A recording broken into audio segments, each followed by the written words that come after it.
¿Puede el espacio hablar? Durante muchas décadas, con el desarrollo de la tecnología, hemos entendido que sí, definitivamente. Pero lo que nos dice, eso todavía no lo sabemos. Y hace poco, los científicos detectaron una señal extraña de origen desconocido. Todo estaría bien, no es la primera señal de este tipo. Pero lo interesante para nosotros es que nos la han estado enviando durante casi 30 años. Simplemente los científicos no lo sabían al principio. ¿Qué significa esta señal misteriosa? ¿Será que representantes de una civilización extraterrestre quieren contactarnos? ¿Cómo?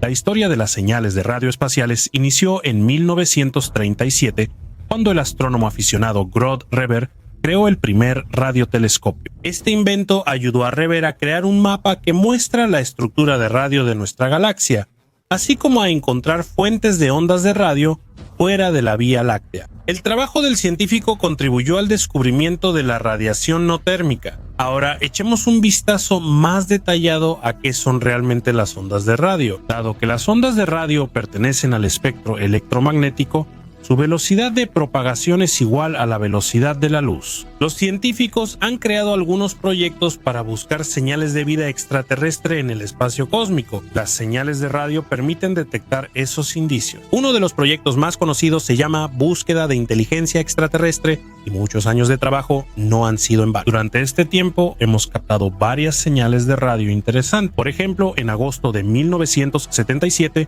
un telescopio con el curioso nombre de Gran Oreja, perteneciente al Observatorio Perkins en el estado de Ohio, detectó una señal inusual y potente llamada WLOW.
El científico Jerry Amon analizaba los datos del telescopio cuando descubrió una señal de radio que duró 72 segundos. La señal era de banda estrecha y bastante fuerte. Esa señal no podía considerarse normal de ninguna manera.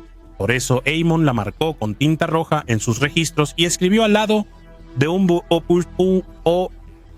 map. Así el nombre se asoció a la señal de radio, que además estaba en el rango de la línea de hidrógeno. ¿Qué es la línea de hidrógeno? Es una onda que se forma a partir del hidrógeno en estado gaseoso en el espacio, y se considera que las señales cuya frecuencia se encuentra dentro de esta onda pueden provenir de civilizaciones extraterrestres. Es decir, la línea de hidrógeno puede servir como un canal de comunicación peculiar. En el momento del descubrimiento de la señal, los científicos no pudieron determinar la naturaleza de su origen. Así transcurrieron 40 años, y fue en 2017 cuando el científico Antonio París propuso la hipótesis de que la señal se originó gracias a los cometas 266P Christensen y 335P Gibbs, que precisamente están rodeados de nubes de gas hidrógeno. No todos estuvieron de acuerdo con esta versión, incluido Jerry Amon. El científico decía que la señal fue detectada solo una vez y no volvió a repetirse. Si la señal de radio viniera de dos cometas, el telescopio Gran Oreja habría detectado una señal duplicada, pero no fue así, por lo que no se relaciona con los cometas. Cabe señalar que Jerry Amon no afirmó que estuvieran tratando con una señal proveniente de seres extraterrestres. Puede haber otra explicación, pero por ahora no tenemos una respuesta exacta, y quizás nunca la tengamos, por triste que parezca. Pero la historia de las señales extrañas no termina aquí. Aquí, por ejemplo, hay otra señal que literalmente está volviendo locos a los astrónomos y proviene directamente del centro de nuestra galaxia, la Vía Láctea. En 2020, al analizar datos del telescopio australiano ASKAP, los científicos registraron cerca de 2 millones de objetos que emitían señales. Luego, los científicos comenzaron a identificar cada tipo de objeto. Clasificaron prácticamente todo. Incluso había púlsares, pero la mayoría resultaron ser estrellas comunes. Sin embargo, no todo es tan sencillo. Había un objeto en el centro de la Vía Láctea del que recibieron 6 señales en 9 meses. La radiación polarizada del objeto era distinta a todo lo visto antes. El objeto desconcertó no solo a los científicos, sino también a las computadoras. Nadie podía entender qué era eso.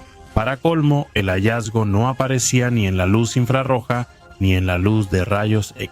Y para colmo de todas las características extrañas, la señal desapareció de una manera inexplicable. A pesar de que la detectaron 2 radiotelescopios al mismo tiempo, la confusión de los científicos creció, ya que un año después la señal fue detectada de nuevo, y como antes, desapareció misteriosamente. ¿Qué clase de objeto podría ser el que emite una señal de radio tan extraña y misteriosa? Sin duda no es solo una estrella o cualquier púlsar. Existe una teoría que dice que se trata de un tipo especial de señales llamado proceso de transición de radio en el centro galáctico, abreviado como proceso de transición de radio en el centro galáctico. A este tipo pertenecen otros 3 objetos. A pesar de que su descubrimiento tomó toda una década, los astrónomos aún no pueden decir con certeza qué son exactamente. Por supuesto, podemos suponer que la señal proviene de una civilización extraterrestre y que no podemos entenderlo por falta de datos. Sin embargo, hay que recordar que las señales artificiales tienen un rango de frecuencias mucho más estrecho. También hay teorías. En el centro de la galaxia, estos son púlsares moribundos cuya energía ya se está agotando y de vez en cuando emiten ráfagas de radio, o bien son estrellas de neutrones que giran de tal manera que periódicamente bloquean las señales entre sí. Un nuevo telescopio llamado Square Kilometer Array podría arrojar luz sobre esta situación tan misteriosa. Su construcción debería completarse para el año 2028 en Australia y Sudáfrica. Sin embargo, ¿qué pasaría si realmente recibiéramos una señal de una civilización inteligente? Hace poco, los científicos notaron un objeto misterioso que envía señales. De hecho, ha estado enviando señales desde 1988 y durante todo este tiempo no lo sabíamos. El objeto está a 15.000 años luz de la Tierra. De este objeto provienen explosiones de diferente brillo, pero ocurren cada 20 minutos. ¿Qué tan precisa es? Antes, los científicos plantearon que la fuente de la señal de radio es una estrella de neutrones llamada Magnetar, que posee los campos magnéticos más fuertes del universo. Precisamente esto es la razón por la que a veces ocurre algo parecido a un terremoto en los magnetars. En la superficie de la estrella se forman rupturas, como resultado de lo cual se libera una gran cantidad de energía. Todo esto provoca periódicamente estallidos de radiación gamma y radiación de rayos X. Y esto se puede observar desde nuestro planeta. Al analizar todos los magnetares que conocemos, determinamos que el intervalo de liberación de energía varía desde unos pocos segundos hasta varios minutos. En el objeto detectado, el intervalo es de 22 minutos. Es posible que sea un tipo especial de magnetar. ¿Existe alguna posibilidad de recibir una señal de una civilización extraterrestre? Por supuesto que es posible, pero hay algunos puntos que no debemos olvidar. Lo principal es el rango de frecuencias. Las señales de seres extraterrestres deben estar en la línea del hidrógeno mencionada antes. Eso está entre 1420 y 1662 MHz. Sin embargo, una civilización hipotética podría no comunicarse en esas frecuencias. Eso es algo que debemos tener en cuenta. Otro punto es la potencia con la que llega la señal para que podamos detectarla. Debe estar dirigida específicamente hacia nosotros. Si no es así, entonces la señal debe ser muy potente. Considera la ley del inverso del cuadrado. Las señales de amplio espectro se debilitan rápido a grandes distancias. Y por supuesto, el tiempo. Al final, todo depende de él. La señal puede aparecer demasiado temprano para nosotros, cuando nuestra tecnología simplemente no nos permite detectarla. Las señales de la Tierra no llegan muy lejos en el universo. Por eso la probabilidad de que sean captadas por representantes de una civilización extraterrestre es extremadamente baja. No es nula, pero la velocidad de la luz vuelve a ser un obstáculo, porque como recordarán, cuando miramos el cielo estrellado, estamos viendo el cielo estrellado del pasado. De la misma manera, si los extraterrestres ven la Tierra, verán una versión de ella que existió hace millones de años. Si ellos reciben una señal de radio, para cuando llegue a nuestro planeta, nosotros ya no estaremos aquí desde hace mucho tiempo. Por cierto, existe un proyecto llamado Breakthrough Listen, cuyo objetivo principal es escanear el cielo en busca de cualquier señal de presencia extraterrestre. Según una investigación reciente, algunas señales que enviamos desde la Tierra ya podrían haber llegado a estrellas lejanas, y quizás en algún lugar existe una civilización extraterrestre capaz de enviarnos una señal de respuesta. Los científicos dicen que la situación se aclarará más para el año 2029. ¿Y ustedes qué piensan? ¿Recibiremos alguna vez una respuesta? ¿Y cómo será? ¿Significará esto una amenaza para nosotros? ¿O podremos coexistir pacíficamente con aquellos que nos escuchen a través del silencio del infinito cosmos? A principios de 2023, el telescopio James Webb descubrió un planeta llamado LHS 475b que está a 40 años luz de la Tierra. Este planeta destaca porque, según investigaciones iniciales, su atmósfera es muy similar a la de la Tierra. Al principio creímos que este era uno de los candidatos más claros para buscar vida extraterrestre. Sin embargo, para nuestra decepción, se descubrió que la temperatura en la superficie de LHS 475b supera los 300 grados. Nada vivo puede sobrevivir en condiciones tan infernales. Es una verdad conocida, ¿no es así? Pero los especialistas del Laboratorio de Biosignaturas Agnósticas, que es una división del programa de astrobiología de la Administración Nacional de Aeronáutica y del Espacio en Estados Unidos, tienen una opinión diferente al respecto. Intentamos buscar seres parecidos a nosotros, pero la vida puede tener las formas más extrañas. Los científicos afirman que simplemente tenemos una idea vaga de lo que son los organismos extraterrestres y de cómo podría ser su bioquímica. Esta podría diferir significativamente de la bioquímica de los organismos terrestres, así que el asunto no tiene que ver con las altas temperaturas. ¿Y si el problema está en nuestra percepción de la vida extraterrestre, en la costumbre de buscar lo similar y descartar las opciones increíbles? ¿Qué formas de organismos vivos podrían habitar el espacio cósmico? ¿Recuerden en qué planetas normalmente buscábamos señales de vida? Eran planetas que se encuentran en zonas habitables, zonas de habitabilidad, porque es precisamente en esas condiciones donde puede existir agua líquida, que es sumamente importante para la vida de los organismos. Y si al exigir esos requisitos limitamos mucho nuestra búsqueda, se considera que las formas de vida complejas no pueden existir sin átomos de carbono. No puede ser de otra manera. Sin embargo, si observamos detenidamente la tabla periódica de Mendeleev, podemos encontrar algunos otros elementos similares. Estas son las llamadas diatomeas.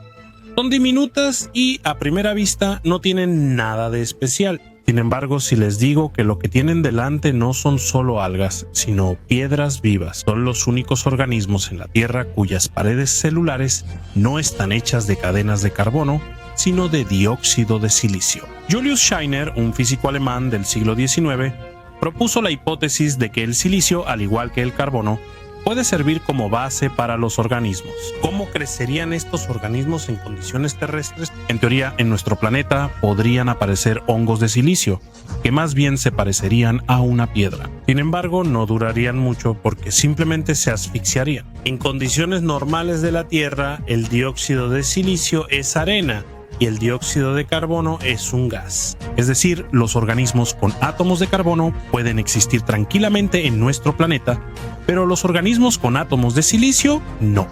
En consecuencia, eso significa que pueden llevar a cabo su actividad vital en un entorno donde no hay oxígeno. Uno de los científicos de la Administración Nacional de Aeronáutica y del Espacio, Max Bernstein, propuso la hipótesis de que los organismos basados en átomos de silicio podrían ser un sistema de cristales inteligentes que pueden prescindir de las moléculas de ácido desoxirribonucleico para la transmisión de datos. En teoría, esas formas de vida pueden alcanzar tal nivel de inteligencia que se conviertan en una civilización. Sin embargo, los cristales crecen y se reproducen muy lento. podemos encontrar organismos similares, pero con una velocidad de desarrollo mucho mayor. A este planeta se le llama Kelt 9b. Está a 650 años luz de nuestro planeta. La temperatura en su superficie alcanza más de 4300 grados Celsius. Eso es muchísimo, incluso más que algunos cuerpos celestes. Estén de acuerdo, en un lugar así nada vivo podría sobrevivir, a menos que sean organismos basados en carbón. Pero con el silicio la situación es diferente. Su punto de fusión es de 1410 grados Celsius. En que el 9b simplemente pasará a estado líquido, lo que podría acelerar el desarrollo de estos organismos. Bueno, hemos llegado a la conclusión de que incluso en planetas muy calientes puede surgir la vida. ¿Y qué hay de los mundos helados? ¿Qué secretos se esconden? ¿Podríamos en ese caso reemplazar el agua por otra sustancia que también cumpla la función de disolvente? Un planeta con un nombre largo y difícil de pronunciar: Optical Gravitational Lensing Experiment 2005 BLG No.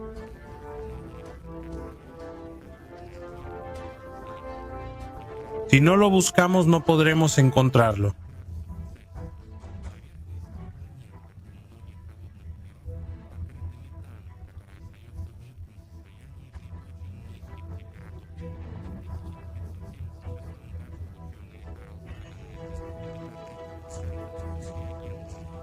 Basado en metano como disolvente. Entonces, hace casi 50 años, esas ideas no tenían pruebas concretas, pero en nuestra época finalmente las obtuvieron. En 2015, científicos bajo la dirección de Paulette Clancy de la Universidad Johns Hopkins confirmaron que las células de los organismos pueden formarse en un entorno de metano.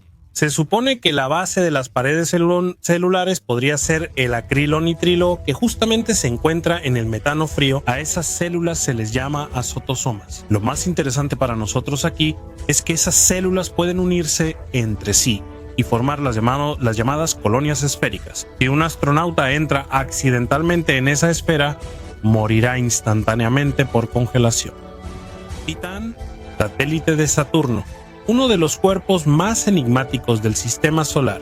La razón de esto es la densa niebla naranja que cubre la superficie del satélite. Solo en 2005 se logró enviar la sonda Huygens allí. Como resultado, obtuvimos imágenes que sorprendieron a la comunidad científica. La superficie de Titán estaba cubierta de ríos y lagos de metano líquido. En Titán también podemos observar esa actividad criovolcánica. ¿Podrían existir organismos vivos en Titán? Tenemos todas las razones para creerlo. De hecho, en 2017 científicos del observatorio en el desierto de Atacama anunciaron que en Titán hay una enorme cantidad de acronitrilo que precisamente podría formar la base de las células en un entorno de metano. En 2011 se descubrió el exoplaneta WASP 39b, que se encuentra a una distancia.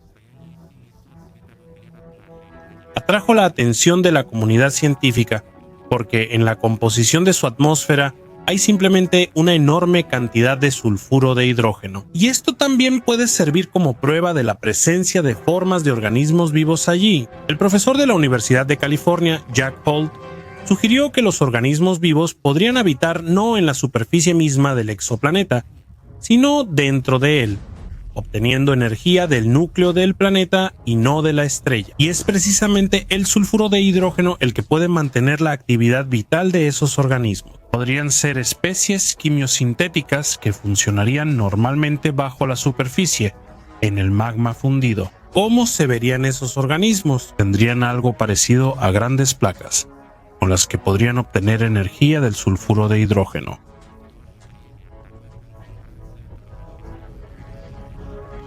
Lo más probable es que esos seres tengan algo parecido a un caparazón. Y lo más probable es que esos organismos sean venenosos, así que un encuentro entre un humano y ellos inevitablemente terminaría en la muerte. Súmale a eso el alto nivel de radiación en WASP 39b y ese mundo siempre lo evitaremos. Tenemos teorías sobre cómo podrían obtener energía los organismos extraterrestres.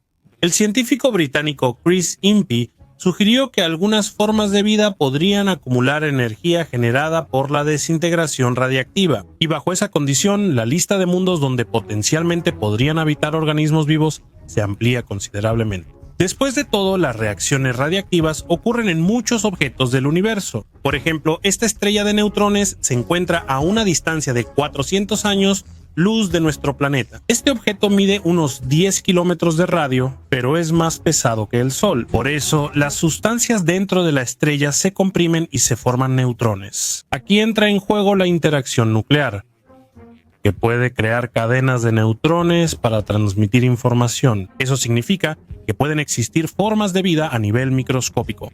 Los procesos dentro de una estrella de neutrones ocurren muy rápido, lo que significa que civilizaciones enteras podrían haberse formado mucho más rápido allí. Y eso podría haber sucedido en solo unas pocas horas. Hay muchísimas estrellas de neutrones en el universo, y es muy probable que en algún momento los organismos de una estrella puedan contactar con los organismos de otra. Nuestro planeta podría volverse un simple grano de arena en un sistema global de comunicaciones extraterrestres, y aún así nunca podremos formar parte de ello. Bueno, a veces sentimos que algunas verdades no se pueden refutar, pero no es así. Y claramente no debemos subestimar la probabilidad de que existan organismos tan fantásticos. Carl Sagan una vez llamó a los científicos terrestres chauvinistas del carbono. No hay que ofenderse, ya que solo se refiere a que los seres hechos de carbono y agua buscan vecinos cósmicos con exactamente la misma composición. Y eso bien podría ser un gran error. El astrónomo estadounidense Victor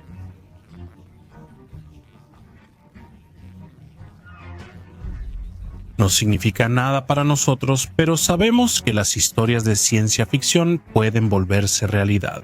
Y quién sabe, tal vez nuestros hermanos en inteligencia sean criaturas cuya apariencia y estructura sean completamente diferentes a todo lo que hemos conocido. Los extraterrestres y los ovnis son algo que ha inquietado nuestras mentes durante más de un siglo. ¿Cuántas novelas de ciencia ficción se han escrito? ¿Cuántas películas se han filmado? ¿Cuántas se han creado sobre este tema? Nuestro interés nunca ha disminuido. Pero queda la pregunta principal: ¿alguien se ha encontrado realmente con seres extraterrestres? ¿Y son verdaderas todas esas numerosas historias sobre ovnis? Si piensas que los ovnis solo los ven personas comunes que creen fácilmente en cosas fantásticas, estás muy equivocado. Mayo de 1957.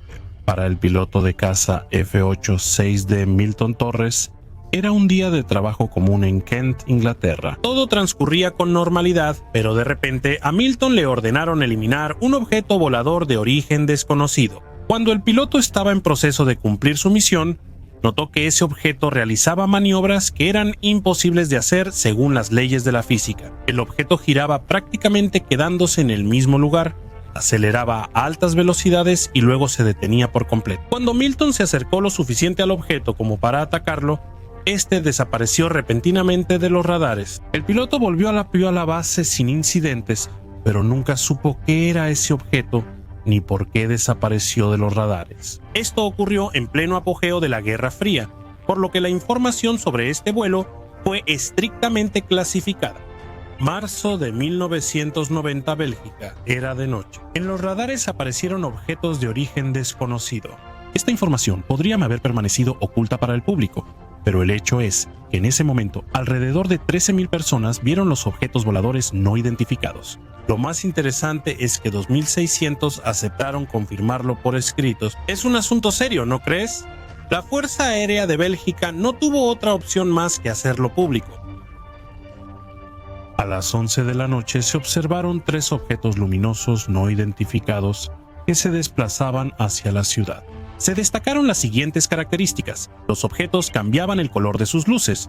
A veces eran rojas, a veces verdes, a veces amarillas, y también formaban un triángulo en cuyo centro había otra luz. Unos 10 minutos después, un segundo grupo de objetos luminosos se dirigió al primero y pronto también formó un triángulo. Mientras tanto, el mando ordenó poner en el aire 2 aviones de combate. Intentaron obtener las coordenadas para derribar el objetivo, pero no lo lograron. El grupo de luces cambiaba constantemente de posición, sin cambiar su ubicación relativa entre sí, y aumentaba la velocidad. Además, los cambios de velocidad eran tan bruscos que podrían ser mortales para una persona. Los aviones de combate intentaron derribar el objetivo, y el triángulo más pequeño desapareció. Sin embargo, no hubo confirmación de que el objetivo realmente hubiera sido alcanzado. Luego, el segundo triángulo desapareció también. En 2007 se observó un objeto luminoso similar en Rusia. Según los testigos, podía quedarse en un solo lugar y luego moverse repentinamente a otro a gran velocidad, sin emitir ningún sonido. Según la descripción, era similar a lo que se vio en Bélgica. Julio de 1947. Ese día, afuera había mal clima, una fuerte lluvia y tormenta. Cuando todo terminó, un granjero local llamado William Brazel fue a la colina para asegurarse de que sus ovejas estuvieran bien. Además, el hombre había escuchado antes unos sonidos extraños que se parecían más a explosiones que a truenos. Cuando William llegó al lugar, vio fragmentos de una extraña construcción que se parecía mucho a una nave espacial en forma de platillo. Un poco más adelante, el granjero vio unas esferas extrañas, dentro de las cuales se podían distinguir cuerpos incomprensibles que solo vagamente se parecían a personas. William no perdió el tiempo y corrió de inmediato a contarle al sheriff local sobre su hallazgo. Él informó a los militares de la base aérea de Roswell, cercana, y ellos llegaron pronto al lugar del incidente. Como era de esperarse, otros habitantes locales se enteraron de esta historia y poco después, la información llegó a los medios de comunicación. El inesperado hallazgo fue tema en periódicos y programas de radio. ¿Acaso eran extraterrestres que murieron trágicamente debido al terrible mal tiempo? Sin embargo, todo resultó ser mucho más prosaico. Días después, los militares que investigaban el lugar afirmaron que no se estrelló una nave espacial, sino un globo meteorológico. Sin embargo, muchísimas personas rechazaron esta versión y se mantuvieron firmes en su opinión. Su región fue visitada por un objeto volador no identificado. Poco a poco, todos se olvidaron de este incidente, ya que no aparecían nuevos detalles.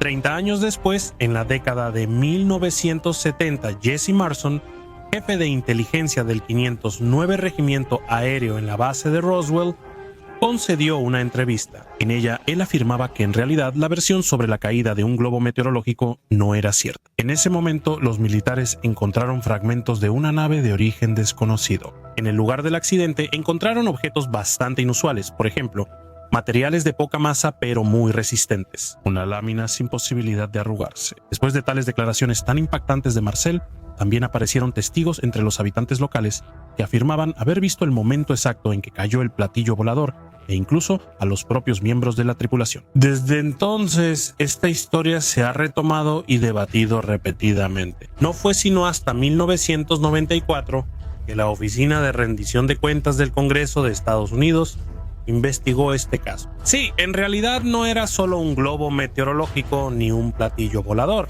Resultó que en esos años se estaba desarrollando activamente un proyecto que debía permitir la vigilancia de las pruebas nucleares que se realizaban en la Unión Soviética. Entonces, en 1947 se estrelló precisamente una estructura de ese tipo, para la cual se usaron materiales poco comunes y latas especiales que registraban el nivel de radiación. El proyecto era secreto y no podían decir la verdad entonces. Así que inventaron la versión de la caída de un simple globo meteorológico. Bueno, eso no son extraterrestres, pero es un caso interesante.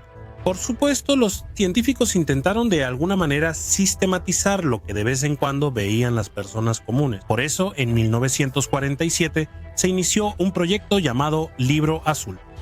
Su objetivo principal era investigar sistemáticamente todos los datos sobre ovnis que llegaban. El proyecto se cerró a finales de 1969.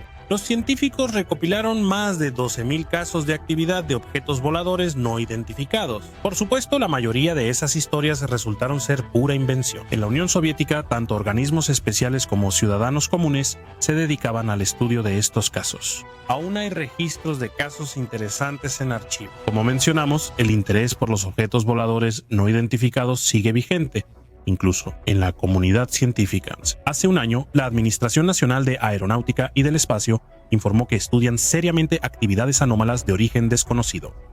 Esto no es nada sorprendente, ya que últimamente se han recibido reportes de objetos extraños de muchos países. Muchos materiales se mantienen clasificados, por lo que hasta ahora no está claro si existe alguna explicación, digamos, común para todos estos casos. ¿O realmente ocurrió algo así en el planeta? Por ejemplo, un exagente de inteligencia de Estados Unidos, David Grush, hizo una declaración sensacional diciendo que supuestamente el gobierno ya encontró pruebas de actividad objeto volador no identificado, pero lo oculta al público. Según él, durante todo este tiempo se lograron encontrar no solo fragmentos de naves, sino también restos de los propios seres extraterrestres.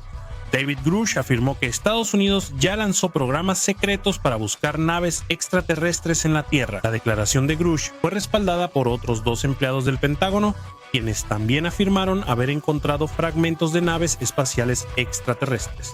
Además de todo esto, también aparecieron en acceso público unos videos interesantes que, según se afirma, muestran 2 incidentes desclasificados. Por ejemplo, este video es reciente del sur de Asia y este otro es del Medio Oriente del año pasado. Por supuesto, podría ser mucho más aburrido. Por ejemplo, después de lo que pasó con el aerostato en China, se tomó la decisión de eliminar todos los objetos voladores de origen desconocido. Como imaginarán, empezaron a surgir más noticias sobre el derribo de objetos desconocidos, lo que agitó la mente de las personas.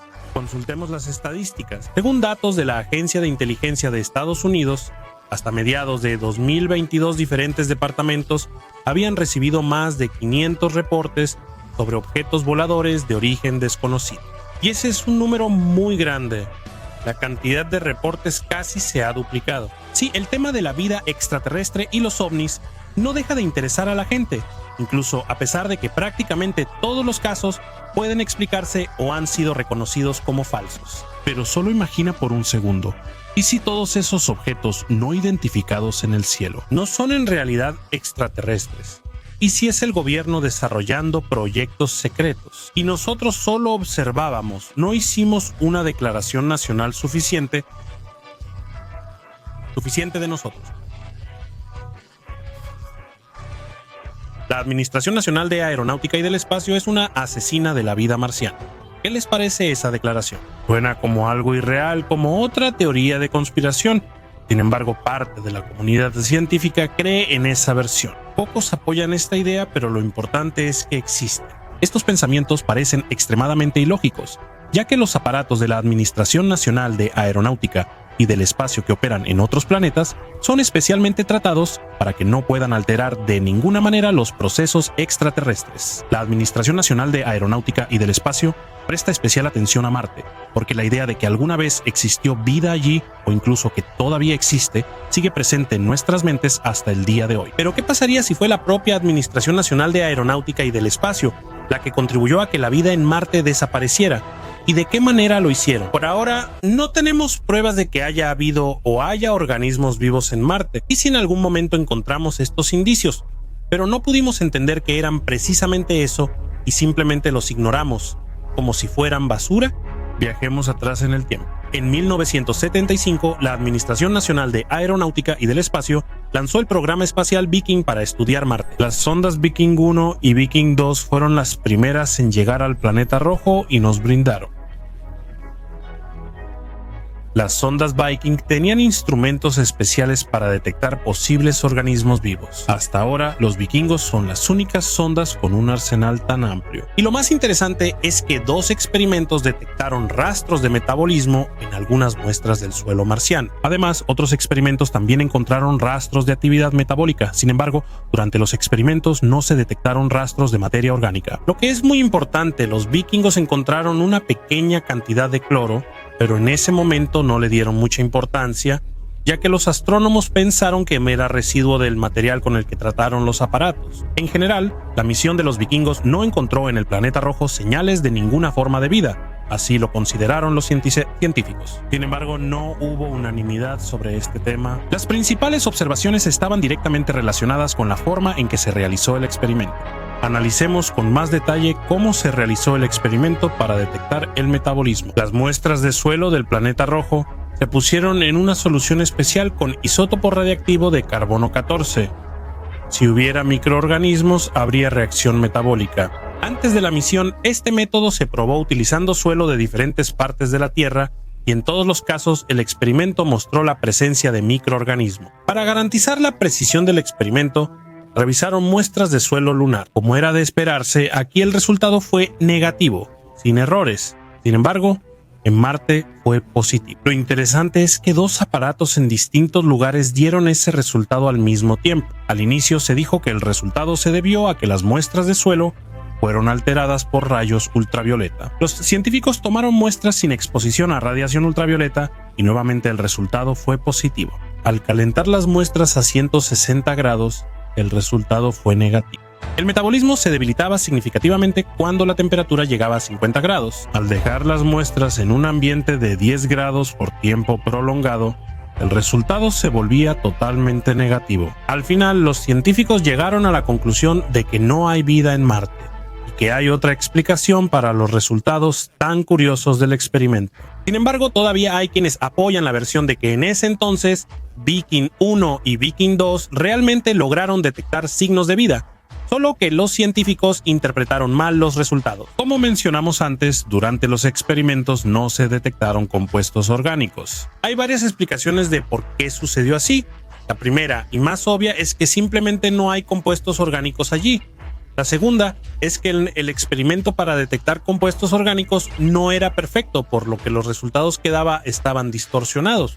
La tercera explicación dice que no se detectaron compuestos orgánicos simplemente porque se destruyeron durante el proceso de calentamiento de las muestras de suelo. Y algunos científicos creen que la culpa fue precisamente del agua, sin la cual no se realizaban los experimentos.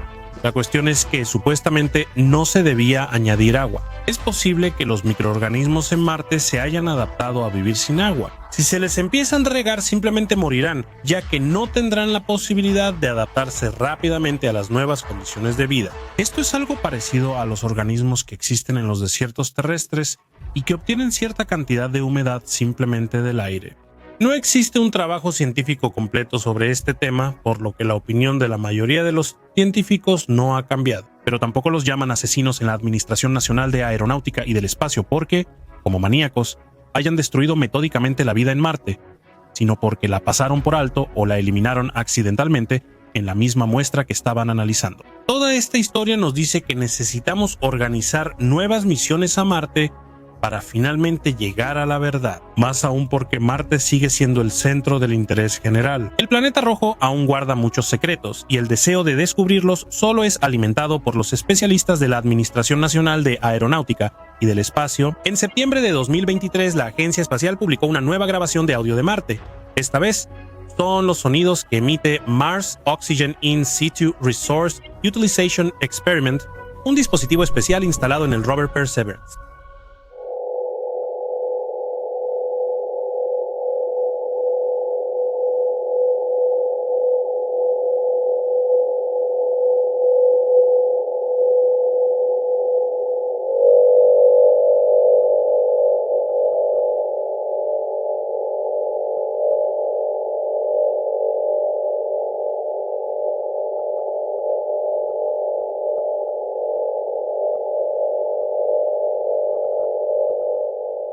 Hacemos un gran esfuerzo por detectar señales de vida extraterrestre, incluso en su forma más simple. Pero, ¿y si esa vida ya vino a nosotros? En septiembre de este año llevaron cuerpos extraterrestres al Parlamento de México. En general, México es más progresista en este tema. Ya lo están discutiendo a nivel oficial. Todo comenzó con el periodista Jaime Maussan, quien además es un ferviente defensor de la existencia, y él afirmó que los restos momificados encontrados son representantes de una civilización extraterrestre que llegaron a la Tierra hace más de 1000 años. A la audiencia en el Parlamento llevaron 2 cuerpos supuestamente de extraterrestres, y para hacerlo aún más convincente, añadieron videos de fenómenos anómalos inexplicables. Los propios extraterrestres eran de tamaño pequeño. Tenían la cabeza alargada y 3 dedos en cada mano. Según Jaime Maussan, los cuerpos fueron encontrados cerca de las antiguas líneas de Nazca en la parte sur de Perú. ¿Cómo respondió la Administración Nacional de Aeronáutica y del Espacio? Los científicos pidieron los cuerpos para investigarlos y conocer la verdad. Sobre esto hablaron tanto David Spergel, quien alguna vez encabezó una investigación independiente de la Administración Nacional de Aeronáutica y del Espacio sobre ovnis, como Dan Evans, asistente del subadministrador de la Administración Nacional de Aeronáutica y del Espacio, y mientras tanto, Maussan no entregó los cuerpos. Si profundizamos en la biografía de Jaime Maussan, descubriremos que ya una vez afirmó haber encontrado restos de extraterrestres en Perú. Eso fue en 2017, sin embargo, en ese momento solo eran muñecos. Y ahora, de nuevo, aparecen restos de extraterrestres, pero esta vez en el Parlamento de México. Julieta Fiero, investigadora del Instituto de Astronomía de la Universidad Nacional Autónoma de México, fue una de las escépticas más fervientes en este caso. Esto es lo que ella les contó a los periodistas. Maussan dice que habló con la Virgen de Guadalupe. Él me dijo que los extraterrestres no hablan conmigo como hablan con él porque yo no creo en ello. Bueno, este hombre claramente es excéntrico, pero ¿y si está diciendo la verdad? En esta historia hay cosas extrañas como por qué los restos salieron tan fácilmente de Perú, donde supuestamente los hallaron. Si se trata de objetos tan valiosos que podrían cambiar nuestra comprensión de la historia y la ciencia. Y lo interesante es que en la presentación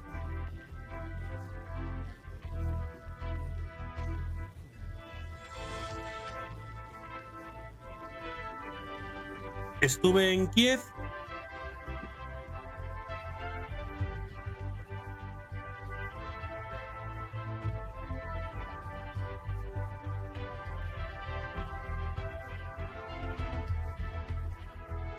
La prueba mostró resultados de radiocarbono que indicaban una gran antigüedad de los objetos. En el laboratorio dicen que nunca vieron los cuerpos extraterrestres, solo investigaron una pequeña muestra. Y nuevamente no podemos hablar de la precisión de los resultados, porque en teoría la biología de los extraterrestres es diferente a la nuestra, lo cual es bastante lógico. En resumen, lo que tenemos es que este caso es otra fantasía de Maussan, solo que logró llegar a un nivel tan alto, así que todavía no hemos encontrado signos de vida en otros planetas, al igual que la vida extraterrestre nunca ha venido a nuestra Tierra. Sin embargo, la ciencia avanza a pasos agigantados y, quién sabe, tal vez algún día recibamos noticias sobre organismos extraterrestres en alguna galaxia. El cielo estrellado siempre atrajo la atención de nuestros antepasados desde hace miles de años. Los primeros mapas estelares con planetas y astros se hallaron en paredes de antiguas cuevas. Los dibujos rupestres fueron sustituidos por libros,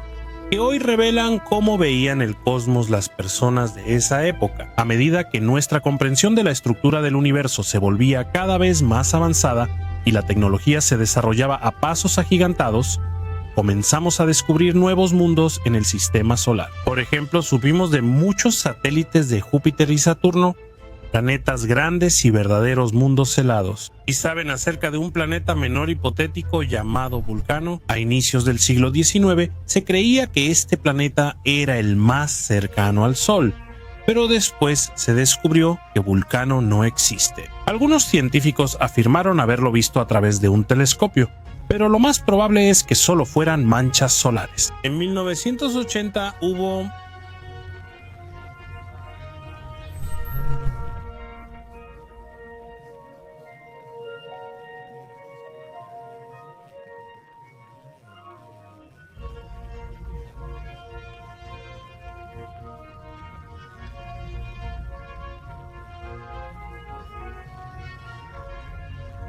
supieron que en realidad no encontraron nada.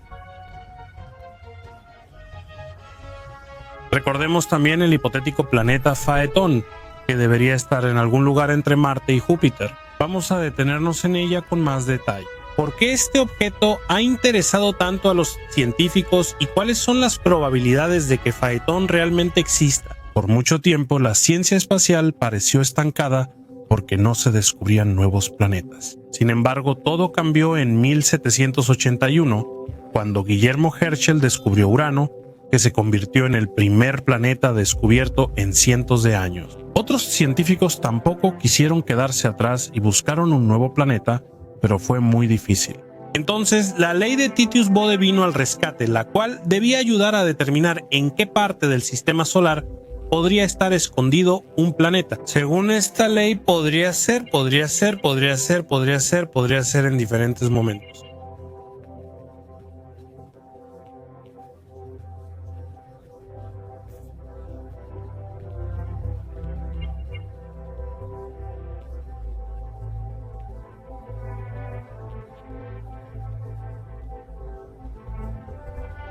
En el invierno de 1801, el científico italiano Giuseppe Piazzi, mientras observaba el cielo estrellado, se topó con un punto desconocido que se movía lentamente entre las estrellas. Inicialmente, el astrónomo llegó a la conclusión de que ese punto era un cometa. Incluso llegó a darle un nombre, Ceres. Sin embargo, más tarde se descubrió que encajaba casi perfectamente con la ley de Titius-Bode. Ceres. Era más pequeña que los planetas vecinos, pero eso no contradecía la versión. Por eso, en ese momento, la comunidad científica vivió una auténtica euforia. Al planeta descubierto se le dio un símbolo planetario. Parecía que todos los puntos ciegos estaban cubiertos, pero en realidad no era tan sencillo. Solo un año después, en 1802, se descubrió otro objeto similar llamado Pallada. En 1804 Juno y en 1807 Vesta. Todos estos objetos coincidían con la ley de Titius-Bode y se movían en la misma órbita que Ceres. Entonces, algunos astrónomos sugirieron la teoría de que tal vez habían descubierto 4 objetos de una clase completamente nueva. Sin embargo, durante bastante tiempo se consideró que en el sistema solar había 11 planetas: Mercurio, Venus, Tierra, Marte, Vesta, Juno, Ceres, Palas, Júpiter, Saturno y Urano. En 1807 y 1846 se descubrió Neptuno, y este planeta justamente contradecía la ley de Titius-Bode, ya que su distancia al Sol era 8 unidades astronómicas menor de lo que predecía la fórmula. Entonces la comunidad científica llegó a la conclusión de que la ley de Titius-Bode no era relevante para el sistema solar y que solo había sido una coincidencia. Para 1864 objetos descubiertos que recientemente se consideraban planetas fueron renombrados como asteroides, y ese planeta del sistema solar donde se encontraban fue llamado el cinturón de asteroides. Bueno, resultó que el planeta desaparecido no era real, aunque fue una historia muy emocionante tanto para la gente común como para los científicos. Sin embargo, todavía tenemos preguntas. Por ejemplo, ¿de dónde vino ese cinturón de asteroides?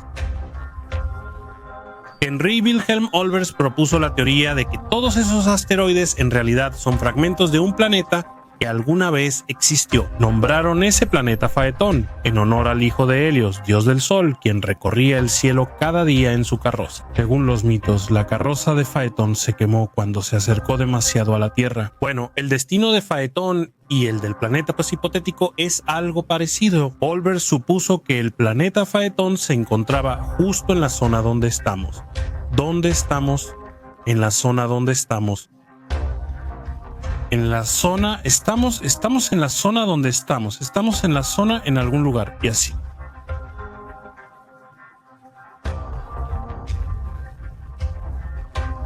Y así, instantáneamente, la estrella hipotética, Némesis.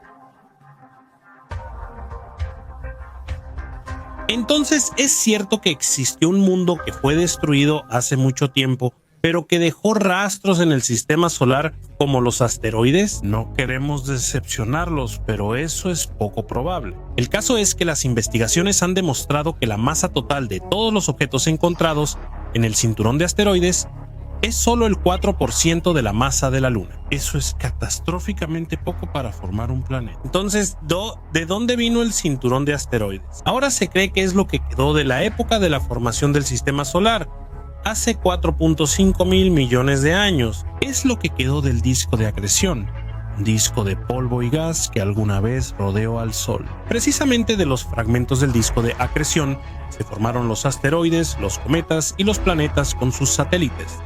Gracias a este disco conocemos el sistema solar tal como es ahora. Los asteroides pueden ayudarnos a descubrir cómo era el sistema solar en el pasado lejano. Se puede decir que los asteroides son una especie de máquina del tiempo. Y si el misterioso planeta Faetón hubiera existido, ¿cómo habría sido? Como ya mencionamos, estaría entre Marte y Júpiter y sería el planeta más pequeño del sistema solar. Lo más probable es que el planeta hipotético fuese igual.